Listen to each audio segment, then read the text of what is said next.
শবে কদর পাওয়ার সহজ উপায় কি? শবে কদরের নামাজ ও দোয়া আছে কিনা? রমজানের শেষ দশকের কোনো আমল আছে কিনা, কি কি আমল করতে পারি? শবে কদরের রাত যেহেতু একেবারেই চূড়ান্তভাবে ফিক্সড কোনো রাত নয়, সেজন্য শবে কদর পাওয়ার উপায় হলো রমজানের শেষ দশকের প্রত্যেকটা রাতে ইবাদত করা। প্রত্যেকটা রাতে ইবাদত করার যদি সুযোগ না হয়, তাহলে কমপক্ষে বেজোড় রাতগুলোতে ইবাদত করা।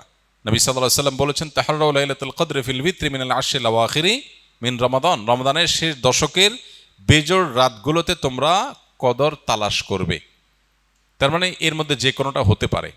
আল্লাহ তাআলা বিষয়টাকে উজ্জ্বল রেখেছেন কেন? হাফেজ ইবনে হাজার আসকালানী রহমতুল্লাহ আলাইহি, বিশ্ববিখ্যাত হাদিস ব্যাখ্যাতা, হাদিস বেত্তা, তিনি সহিহ বুখারীর বিখ্যাত ব্যাখ্যা গ্রন্থ ফাতুল বারীতে লিখেছেন যে আল্লাহ রাব্বুল আলামিন লাইলাতুল কদর নির্দিষ্ট একটা রাতকে ফিক্সড করে না দিয়ে, এই যে শেষ দশক আবার বেজোড় রাতগুলোর মধ্যে সম্ভাবনা বেশি, এটা করেছেন যাতে করে আমরা বেশ কয়েকটা রাত ধরে ইবাদত করতে পারি। এখন মনে হতে পারে এটা তো আমাদের কষ্ট হচ্ছে, আমাদের জন্য বোঝা হলো, ফিক্সড হলো তো আমাদের জন্য সহজ হয়ে যেত। মরার পর যখন আমল নামা হাতে পাবো, তখন মনে হবে ইস, এই লাইলাতুল কদর আল্লাহ শেষ 10 রাতের মধ্যে রেখেছেন, পুরো রমজানে রাখতেন তাহলে 30 রাত ধরে ইবাদত করতে পারতাম। কারণ তখন লাভটা চোখে আসবে এবং দেখা পড়বে। তো এই জন্য লাইলাতুল কদরের জন্য শেষ রাতে বেশি বেশি ইবাদত করতে হবে। এটা হলো লাইলাতুল কদর পাওয়ার সহজ উপায়। আরেকটা সহজ উপায় আছে, সেটা হলো যে এতেকাফ, যেটা এতক্ষণ বললাম। আপনি মসজিদে যদি এতেকাফ করেন, তাহলে লাইলাতুল কদর পাওয়াটা এমনিতেই সহজ হয়ে যাবে।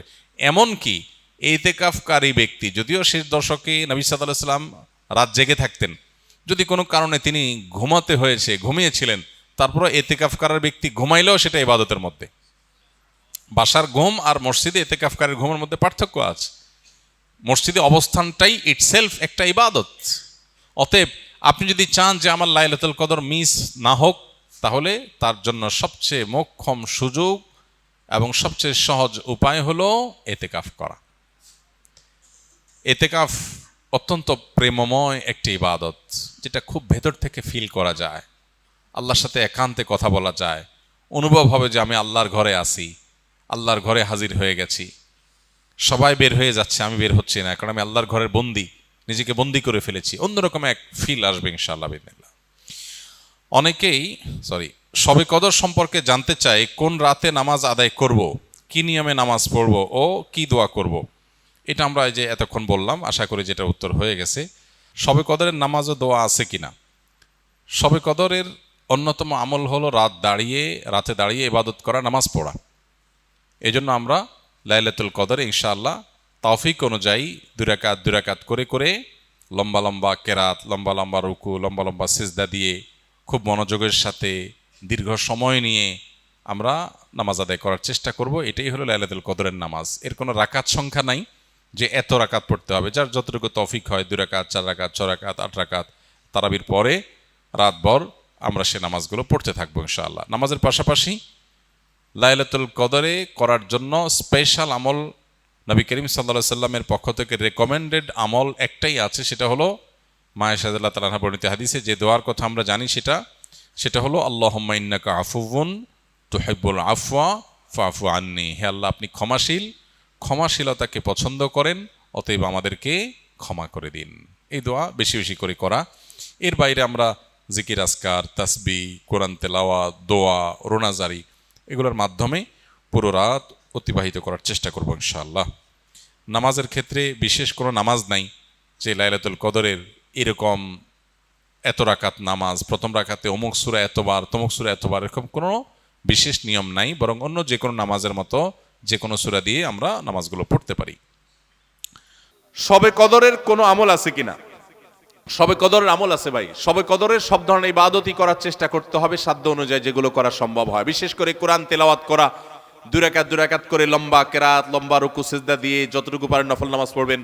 বিশেষ পদ্ধতির নামাজ, শবে কদরের নামাজ এত রাকাত, অমুক সূরা এতবার, প্রথম রাকাতে, দ্বিতীয় রাকাতে এতবার, এগুলো মন গড়া, এগুলোর কোনো ভিত্তি কোরআন হাদিসে নাই। তবে 2 রাকাত করে যত লম্বা রুকু দিয়ে সিজদা দিয়ে অনেক সময় নিয়ে 2 রাকাত নামাজ 5, 7, 10 মিনিট ধরে যত বেশি সময় ধরে পারেন লম্বা কেরাত রুকুতে নামাজ পড়বেন। এক, তেলাওয়াত বেশি বেশি করবেন, যত সুন্দর করে সম্ভব তেলাওয়াত শুনবেন, শোনাশুনি করবেন, কোরআনকে সময় দিবেন, কোরআন স্টাডি করবেন এই রাতে।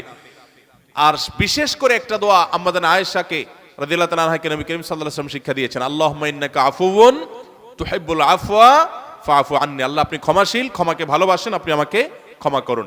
আর আল্লাহর কাছে দোয়া, ইস্তেগফার, রোনাজারি, চোখের পানি ফেলা, গুনাহ মাফ চাওয়া, এগুলো করতে থাকবেন।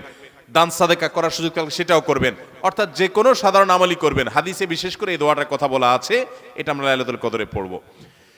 শবে কদরের নামাজের নিয়ম কি, কত রাকাত পড়তে হবে একটু জানাবেন। শবে কদরের নামাজের নিয়ম কি, একটু আগে আমরা বলেছি যে শবে কদরের নামাজের আলাদা কোনো নিয়ম নাই। অন্য যে কোনো সময় যে আমরা নফল নামাজ পড়ি, ঠিক একই পদ্ধতিতে আমরা শবে কদরে পড়বো, লাইলাতুল কদরেও পড়বো। আমরা বিশেষ করে অনেকে মনে করি লাইলাতুল কদরের প্রথম রাকাতে অমুক সূরা এতবার পড়তে হয়, সূরা ফাতিহার পর দ্বিতীয় রাকাতে তমুক সূরা ততবার পড়তে হয়। এগুলো সবগুলো মানুষের নিজেদের বানানো। কোরআন বা হাদিস এরকম কোনো ফরম্যাট শবে কদরের জন্য আলাদা ঠিক করে দেয় নাই। ওইটাকে আমরা আবশ্যক বানালে বরং সেটা বেদাত হতে হবে, বেদাত হতে পারে। আমরা দুই রাকাত করে যত লম্বা সময় পারি, যে কোনো সূরা দিয়ে পারি, আমরা বেশি বেশি করে নামাজ পড়বো শবে কদর ইনশাআল্লাহ তাআলা। রমজানের শেষ দশকের কোনো আমল আছে কিনা, কি কি আমল করতে পারি? রমজানের শেষ দশক হলো আমলের সবচেয়ে গুরুত্বপূর্ণ দশক। ভাইরা আমার, নবী করিম সাল্লাল্লাহু আলাইহি সাল্লাম সম্পর্কে আমাদের আয়েশা বলেছেন, কানা ইয়াজিতাহিদু ফীহি মা লা ইয়াজিতাহিদু ফী গায়রি। রমজানের শেষ 10 দিনে আসলে নবী সাল্লাল্লাহু আলাইহি সাল্লাম ইবাদতের জন্য এত চেষ্টা করতেন, এত মেহনত করতেন, এত সাধনা করতেন, তার জীবনে অন্য কোন সময় ইবাদতের জন্য এত সাধনা করতেন না, শেষ 10 দিন ইবাদতের জন্য যেরকম সাধনা করতেন। এবং আমাদের আয়েশা বর্ণিত হাদিসে আরো বলেছেন তিনি, নবী করিম সাল্লাল্লাহু আলাইহি সাল্লাম কানা ইদা দাখালাল আশার, রমজানের শেষ 10 দিন যখন শুরু হতো, আহিয়া লাইলা, সারা রাত আর ঘুমাতেন না, শেষ দশক কখনো ঘুমাতেন না। ওয়া আইকাযা আহলা, পরিবারের লোকদেরকে ঘুম থেকে ডেকে তুলতেন। ওয়া সাদ্দামে ইজারা, কোমর বেঁধে নিতেন। এবং ইবাদতের জন্য সবচেয়ে বেশি মেহনত মুজাহাদা তিনি করতেন। ভাইরা আমার, রমজানের শেষ দশক হলো ইবাদতের সবচেয়ে গুরুত্বপূর্ণ সময়। আমাদের বেশিরভাগ মানুষ ঈদের কেনাকাটায় আমরা ব্যস্ত হয়ে পড়ে, শহরের মানুষ গ্রামে যাওয়া ব্যস্ত হয়ে পড়ে, গ্রামের মানুষ শহরের মানুষকে ওয়েলকাম করার জন্য ব্যস্ত হয়ে পড়ে। আমাদের শেষ দশকের ইবাদত হয় না। শেষ দশক ইবাদত করার চেষ্টা করবো তো ইনশাআল্লাহ। শেষ দশকের প্রধান ইবাদত হলো এতেকাফ। শেষ দশকের প্রধান ইবাদত কি? এতেকাফ। এতেকাফ করার চেষ্টা করবেন। আমরা শেষের দিকে এসে এতেকাফের কথা বলি, তখন আপনারা এটার ফজিলত বুঝেন না। নবী করিম সাল্লাল্লাহু আলাইহি সাল্লাম রমজানের রোজা 3য় হিজরিতে ফরজ হয়েছে, তার ওয়াফাত পর্যন্ত কোনো বছর শেষ দশকের এতেকাফ ছাড়েন নাই, মসজিদে এতেকাফ করছেন। যুবকরা এতেকাফ করবেন তো ইনশাআল্লাহ। 3টা ইবাদতের স্বাদ নগদ পাওয়া যায়, আমি কোরআন হাদিসের আলোকে আমার অভিজ্ঞতার মিশেলে আমি জানাচ্ছি। এর মধ্যে একটা হলো, লম্বা সময় নিয়ে যদি সেজদা দিতে পারেন, বিশেষ করে তাহাজ্জুদে, তো দেখবেন এটার স্বাদ আপনি অনুভব করবেন। আর দ্বিতীয়টা হলো এতেকাফ। এতেকাফ রমজানের শেষ দশক যদি মসজিদে বসে যেতে পারেন, গাঠি বুসকা নিয়ে, কিচ্ছু করতে পারেন না, শুধু বসে গেছেন মসজিদে 10টা দিন, আপনার ফিল হবে যে আপনি আল্লাহ তাআলার চৌকাঠে এসে পড়েছেন। এতেকাফের মজা যারা একবার পায়, তাদেরকে এটা থেকে দূরে সরা রাখা যায় না। আর 3 নম্বর হলো আরাফাতের ময়দানের দোয়া। এটাতে যে স্বাদ, এই 3টা স্বাদ যে পাইছে, সেই স্বাদগুলো কখনো আর ছাড়তে চায় না। আল্লাহ আমাদের সবাইকে ইতিকাফ করার তৌফিক নসিব করুন। রমজানের শেষ দশকে ইতিকাফ করবেন, বেজর রাতগুলোতে বেশি বেশি ইবাদত করবেন, অন্য রাতগুলোতে ইবাদত বন্দি বেশি বেশি করবেন, কোরআন তেলাওয়াত বেশি বেশি করবেন, কারণ এই দশকে লাইলাতুল কদরে কোরআন নাজিল হয়েছে। আর নফল নামাজ, অন্যান্য দান সাদেকাও বেশি বেশি করে করবেন।